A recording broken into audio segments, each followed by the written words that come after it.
Story from r/confessions. I stood by and allowed my wife to almost kill our son. I was happy she did it. Posted by you/crazy son throw off. Okay, fair warning, this one is long as hell. Apologies for that, but this is very hard for me and I have been carrying it for a lot of years. On the advice of my therapist, I've written it all out to try to work out my feelings on it. He didn't advise me to submit it to Reddit of course, but I have struggled with this for a long time, and I need to hear other people's opinion on it. I still really have no idea how I feel about it, even after all these years, but I will submit for judgment by the masses. I know I did wrong on some things, probably a lot of things. I tried to do my best that I could. My son was very troubled. Very troubled. If you have seen the movie We Need to Talk About Kevin, it will really help to understand what I'm talking about, because I swear to God when I watched that film I thought I was watching a documentary of my life. I felt like the writer must have had cameras hidden in my damn house, that's how accurate it was. The only difference is that in the movie, the boy appears normal to his father and only reveals his true nature to his mother. With my son he didn't have that mask. His insane behavior was the same with everyone. From the day he was born, my son just came out wrong. He was planned.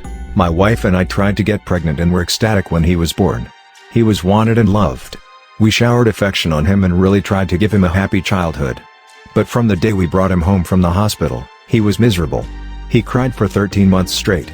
I'm not exaggerating, 13 months without a break. He cried until he had no voice left and kept crying. You could see his little face scrunched up and no sound coming out, totally hoarse. There were times he would literally be crying in his sleep. I've never seen or heard of any other kid able to do that. We brought him to doctors, specialists, tried changing his diet, held him, rocked him, toys, swaddling, music, mobiles, everything we could think of. Nothing worked. 13 months of grating, grinding, no sleep hell. Once he got over the crying stage, we thought we were out of the woods. But it quickly became clear that for some unknown reason, he was just angry at being alive. I never saw that kid have a genuine, joyous smile once in the time I knew him. I saw him grin a vicious, horrible grin many times, taking a perverse pleasure from causing pain or suffering or breaking a rule. But a smile from real pleasure at something nice? No, never. Not once. He had no interest in anything positive, he was fueled by hate, and everything he did was bent toward that. As soon as he could walk, his mission in life was to destroy things. He would break or try to break anything that came in his range, smash it, chew it, throw it in the toilet, whatever he could. After a while he figured out how to get his diaper off and took great pleasure in shitting and pissing anywhere he could. After a while he figured out he could hide it, and started pissing and shitting in places we wouldn't find right away, grinding it into carpets, making it even more of a problem to clean and making the house stink. When he got older, ages 9 to 15, he would piss and shit in our bed, until we got a lock on our door and he wasn't able to get in anymore. Then he'd just take a dump in the hallway in front of our room. That biological warfare started around at 2.5 years old and he never grew out of it. I'll try to speed it up as I could literally go on for days about this stuff, but as he grew older, he became more and more unmanageable. He would bite, kick, scream, scratch and spit at anyone trying to do anything with him. He was kicked out of school twice before he was 9, then let him back in and then kicked him out for good. He had to change schools. The next one put him in a special class that kept him away from the other students. We had to install a door and lock on the kitchen because he would steal knives and use them to gouge the walls/furniture or chase people with them. When he was 10, he stabbed me pretty good in the hip and ass. I still have the scars. As he grew older, he grew darker. He moved into setting things on fire, and torturing local animals. There was a stray dog that hung out around the park near our house. My son blinded it in one eye with a barbecue fork. He would dip cat's tails in gasoline and light them on fire. He became a violent, stinking, vicious beast that lived in our house. We couldn't do anything with him. I will take this opportunity to preempt the tsunami of messages. Yes, we had the kid in fucking therapy. He saw a psychiatrist twice a week, and had God knows how many different medications prescribed to him over the years. Nothing worked. Therapy didn't work. Meds didn't work. Nothing fucking worked. He was like a poison cloud of hate and fury lashing out at anything in his reach. When my son was 16, my wife got pregnant again. I can't tell you how different our reaction was. Instead of joy, we felt horror. This pregnancy had not been planned, and we really were at a loss over what to do. My son had been such an unending nightmare for 16 years, we couldn't take the idea of starting again from the beginning. We talked a lot about terminating, but access to abortion was not as easy in those days as it is now. and B, my wife was very against it. We talked about many options. In the end, we decided that my wife would have the baby, and if it turned out evil we would put it up for adoption. We knew we just couldn't do it again with another child like our son. We had a daughter. She was normal. Suddenly we saw what our lives should have been like the whole time, how things would have been had our son not been himself. She laughed at things. She breastfed without biting, she didn't have teeth yet anyway, but you could tell she was just trying to eat, not tear her mom's breast off. After 4 months she was sleeping through the night. She was happy. She was normal. I can't describe the relief and happiness that we both felt, I don't have the words for it. This where I believe I may have started really pulling back from my son. Up until that time, whatever mistakes I made, I had always tried to do the best for my son, I am convinced of that. I tried to help him and love him and care for him, I really tried. But when my daughter was born, my wife and I both instinctively just turned toward her. She became our focus, not from malice, but just because she was so much easier. She was so happy and sweet, every moment we were with her was like magic. I understand this was wrong, but we honestly couldn't help it. I don't have a better explanation than that. My son hadn't given a shit about my wife being pregnant, I honestly don't know if he really understood it, but when we brought our daughter home he started acting out even more. I didn't think it was possible, but he took it up another notch.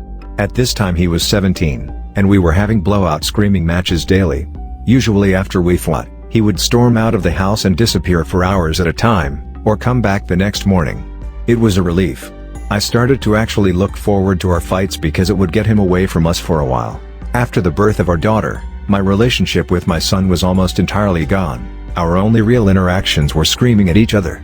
My wife was even worse with him, she just had nothing left.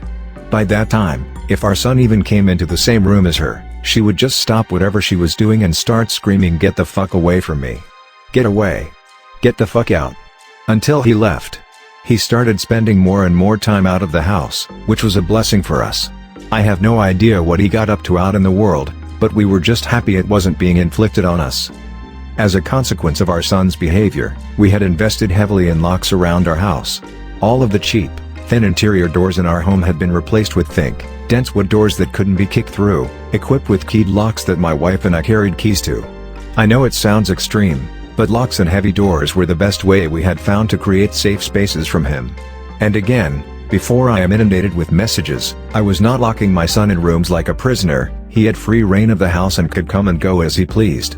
My wife and I would lock ourselves in rooms to protect ourselves from him. If anything, we were the prisoners in our own home. On the day in question, I had fought with my son in the morning and he had left the house in a rage.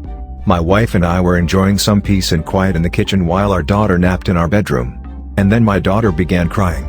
Any parent who has young children can tell you, you get used to your child's cries and you can tell after a while what they need. They cry differently if they are hungry, or need changing, or are just restless and want to be held. Babies can communicate pretty well before they can speak. This cry was none of those things. This cry was terror. The second we heard it, my wife and I were both up out of our chairs and running to the room. The door was locked, of course, and it took a few seconds to get the right key and get it open. My son was in the room.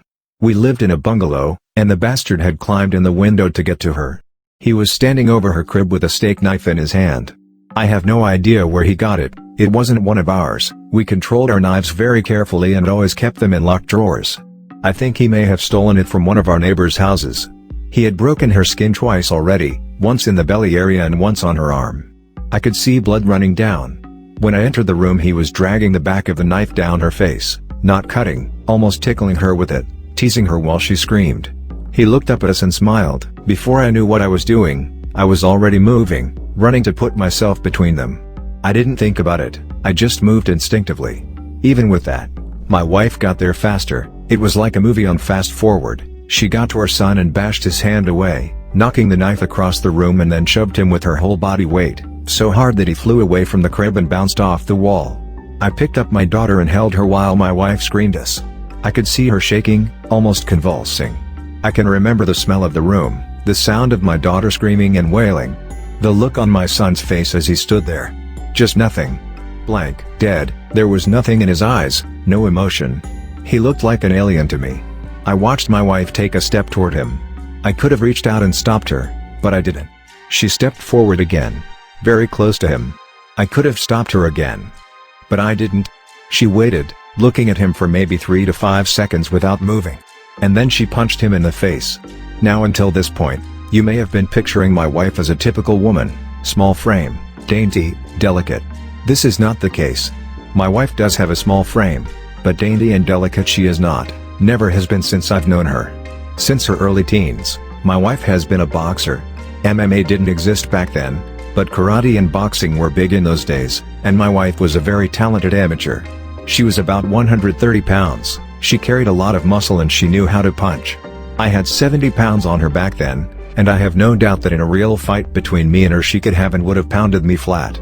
Neither of us had ever laid a hand on our son in anger before, but something broke in her that day, and all the years of anger and pain and sorrow and frustration just came pouring out. When she hit him, his head snapped back and blood started pouring out of his nose. He hardly reacted, he just looked at her with this shocked expression like he didn't know how to process what had just happened. She waited another second. And then she hit him again. I could have reached out and stopped her. I could have dragged her out of the room, taken her away, calmed her. I didn't. I just stood there and watched while she systematically started to pound him to a pulp. Every time he brought his hands to cover one part she would blast him somewhere else, body, head, over and over. He started screaming, crying out, yelling for her to stop. It's the most genuine reaction I'd ever seen him have to anything in his whole life. But she wasn't stopping. I watched her ramping up, hitting harder, faster, working him like a heavy bag. He tried to swing at her and she slipped him easily. She was on autopilot, sinking down into her training. I stood there watching for a minute. Then I turned my back on them and took my daughter out of the room. I brought my daughter to the kitchen and gave her a bath in the sink. I found that he had cut her a third time on the sole of her foot. All the cuts were superficial. I cleaned her up and held her until she calmed. I put polysporin and band-aids on her cuts. In our bedroom, I could hear my son screaming, calling my wife horrible names, telling her he would cut her head off and fuck her corpse. After a while, I didn't hear him saying anything anymore, didn't even hear him crying out. I assumed that he must have been knocked out. But I could still hear her beating him. That went on for a long time. Long enough for my daughter to drift off to sleep in my arms. I just sat at the kitchen table waiting for her to finish. Finally she came out and sat down across from me. Her hands were swollen and red. Her face and arms were splattered with blood. Her chest was heaving. We just stared at each other without saying anything. After a while I asked her, "Is he dead?" She looked back at me and answered, "I fucking hope so." I nodded. That was all there was to say about that. I understood how she felt perfectly. I felt the same. I didn't know what to do, so we just sat there waiting silently. Eventually my wife started crying and went to go take a shower. I just stayed where I was holding our daughter. After a long while, I heard moaning and sobbing coming from our room. It turned out that my son wasn't dead. I went in to see how bad it was, and it was pretty bad. I've never seen a more merciless beating laid onto anyone, before or since. He was lying on the floor, rolling around with blood leaking out of his face, lying in a pool of vomit. His nose was squashed flat out across his face, both of his eyes were completely swollen shut and starting to blacken already. I could see that a couple of his fingers were bent out at weird angles and he had pissed his pants. I think he must have been missing teeth, but I couldn't see any on the floor and I couldn't see inside his mouth. His lips were all puffed up and swollen. From talking to my wife about it later, I know now that she had systematically beaten every part of his body, focusing heavily on his legs. She told me she kicked him in the groin repeatedly until her legs got tired, and had kept beating his body long after he had passed out. When my wife came out of the shower, I still didn't know what to do about our son. I didn't know whether to call the police or an ambulance, take him to the hospital myself. I honestly didn't have any idea what to do. After a while I realized that I simply didn't care what happened to him anymore, and we decided to just let him live or die on his own. There was an in-law suite in the basement that we had never really used, and my wife, my daughter and I just moved down there. We simply ceded the top floor of the house to my son and locked everything down, separated our lives entirely. There was plenty of food in the upstairs cabinets, enough for a couple weeks or more. He had a washroom and bedrooms to use. We had a washroom in the basement, a small kitchenette, and a separate entrance, so we just stopped going upstairs. We just decided we were done with him. I figured we'd let his food run out and see what happened. Over the next week we could hear him moving around upstairs sometimes. I think he just spent most of time lying in bed recovering. I went to work, watching on high alert in case he attacked me in the driveway, but he never did. My wife stayed home with our daughter. She was never out of our sight. One night we heard him going ballistic, smashing things and banging. We didn't respond. He never tried to get downstairs or get near us though. I think he was afraid that if he got near us again, my wife might finish the job on him.